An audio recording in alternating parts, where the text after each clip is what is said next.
let's briefly know about the history of Carnot solution, its application in medical field. Carnot solution was first utilized as a histological fixative for the study of nematodes. In 1887, due to its ability to preserve the integrity of the cells, including the nuclei. In 1931, Cutler and Zollinger were the first to use it as a sclerosing agent for the treatment of various cysts and fistulas in the brain due to its unique property of moderate penetration, rapid local fixation, and excellent hemostatic action. Woodsmith, Stollinger, and Van Helst were the first to use Carnot solution as a chemical cauterizing agent in the treatment of odontogenic keratocysts in the maxillofacial region.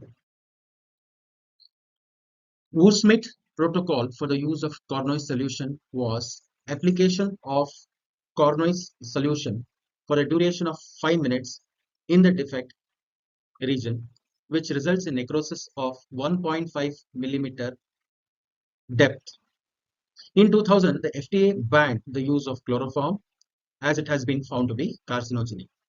This led numerous surgeons to adopt a modified Carnoy solution, that is, which is devoid of chloroform. There are only few studies in the literature which have reported the effect of modified Carnoy solution on the depth of penetration to cause necrosis of the bone. So let's compare the composition of Carnoy and modified Carnoy solution. Carnoy solution contains the following chemicals: ethanol, chloroform, which is in 1:2 ratio, that is 1 part of chloroform and 2 parts of ethanol, glacial acetic acid, and ferric chloride. In modified Carnoy solution, except for chloroform, all the other ingredients are kept, but only the concentration of ferric chloride is increased. That is, you're using 6 ml of ethanol and using 1 gram of ferric chloride and 1 ml of glacial acetic acid. So there was a study which was conducted in comparing Carnoy solution and modified Carnoy solution to know the depth of penetration of the solution to cause the necrosis within the bone.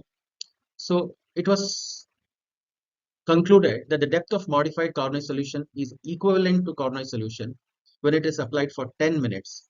But when it is applied for 5 minutes and 8 minutes, the depth of penetration was more in Carnoy solution compared to modified Carnoy solution.